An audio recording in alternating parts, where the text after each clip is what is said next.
আসসালামু আলাইকুম। আমি মারিয়া, নতুন একটি ভিডিওতে আপনাদের সবাইকে স্বাগতম। তো আজকে সকালে একটু দেরিতে উঠেছি, অনেক দেরিতেই উঠেছি, প্রায় 9:30টার দিকে উঠেছি ঘুম থেকে। তো ওঠার পরে তো মাথা মুথা ঘুরতেছে, রান্না করা আছে, রান্না যেটা আছে ওটাতে হয়ে যাবে, রান্না করতে হবে না। কিন্তু বাচ্চাদের জন্য কিছু রান্না করতে হবে, ভাত উঠাই দিতে হবে। আর ঘর বাড়ির অবস্থাটা আপনাদের একবার দেখাই, দেখেন কি অবস্থা। আমার মেয়ে, দেখেন মেয়েগুলো কি করছে এখানে, সব খেলনা টেলনা ফালাইয়া সব এলোমেলো, বাসি কাজ একটাও করা হয়নি। কেবল সবে মাত্র উঠলাম, কাপড় ধুতে হবে। তারপর এই ঘরটা একদম সব এলোমেলো হয়ে আছে, দেখেন। রান্নাঘরে কিচ্ছু করতে পারিনি, রান্নাঘরে সব এলোমেলো, বাসন কোসন দিয়ে সব ভর্তি। এই তো অবস্থাটা দেখেন, কতগুলো বাসন, সব এগুলো এখন ক্লিন করতে হবে। আসলে দেরিতে উঠলে মাথা মোথা ঘুরে ওঠে যে কোনটা রেখে কোনটা আগে করব, কোন কাজটা আগে করা দরকার। তো আমি এখন অল্প অল্প করে সব করে নেই। আমার কোলে এটা কে? হ্যাঁ, এটা কে আমার কোলে? এটা কে আমার কোলে? খেলতেছিল, দৌড়ে আমার কাছে চলে আসলো।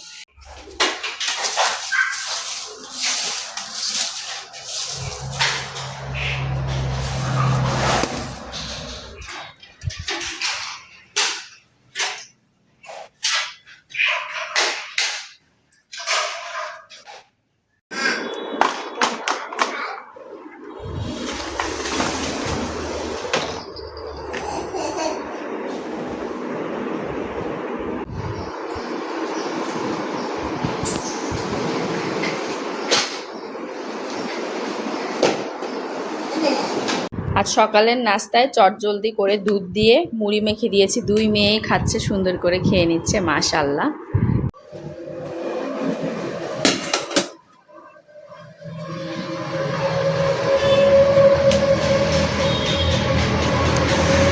গোসল করিয়ে দিচ্ছি। এই এই যে ওদেরকে বলছি চলো গোসল করে দিব, দুইজন মিলে ঢুকে কি খেলা খেলতেছে। এখনই ওদেরকে গোসল করে দিই, না হলে ঠান্ডা লেগে যাবে। হ্যাঁ, 1 2 3 বলতেছে। ওর ওর ওর বাবা লাভ দিছে 1 2 3 বলে। কি মা, কি? যাও যাও, তুমিও যাও। 1 2 3 4 5।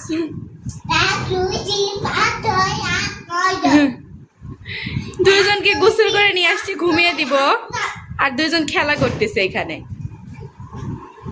অর্থে অর্থে দেখো কি করে, দেখো দেখো অর্থে কি করে। হ্যাঁ, 1 1 2 3 বলার চেষ্টা করতেছে। আচ্ছা, ওদেরকে এখন ঘুমিয়ে দিই। এই তো আমার ছোট মেয়েটাকে ঘুমিয়ে দিলাম, দিয়ে আমি ঘরগুলো ঝাড় দিচ্ছি, আর বড় মেয়েটা এখানে শুয়ে আছে, আমি ঘরগুলো ঝাড়। তো আমি ঘরটার ঝাড়ু দেওয়ার পরে গোসল করে এসে সবাই খাওয়া দাওয়া করেছি। তার ভিতরে আমার ছোট মেয়েটাও ঘুম থেকে উঠে গিয়েছে, এখন আবার বড় মেয়েটাকে ঘুমিয়ে দিয়ে এসেছি। তো মাঝখানে আমি ভিডিও করতে পারিনি, এইসব নিয়ে ব্যস্ত ছিলাম। তো আমি কালকে একটা ভিডিও আপলোড দিয়েছিলাম, আমার খালাতো ভাইয়ের জন্মদিন, তো সেখানে আমরা সবাই মিলে ভাইকে সারপ্রাইজ দিয়েছিলাম একদম ঘরোয়া ভাবে। তো আমি ভিডিওটা লাস্টে আমি আর বিদায় নিতে পারিনি, আমার আসলে অতটা মনেও ছিল না, আর সবাই মিলে অনেক মজা করছিলাম, মানে বেশি এক্সাইটেড হয়ে গেছিলাম, লাস্টের ভিডিওতে আমি বিদায়টা দিতে পারিনি। তো যাই হোক, কালকের দিনটা সব মিলে অনেক ভালো কেটেছে, আর ভাইও, আমার খালাতো ভাই অনেক সারপ্রাইজ হয়েছে, সেও অনেক খুশি হয়েছিল। আর সামান্য কিছু ঘরোয়াভাবে আয়োজন করা হয়েছিল। তো এই ছিল কালকের ভিডিওটা। আর আজকের ভিডিওটা এই পর্যন্তই, আমি আর আগাচ্ছি না। আমার ভিডিওটি ভালো লাগলে অবশ্যই আমার পাশে থাকবেন, আমাকে সাপোর্ট করবেন। আল্লাহ হাফেজ।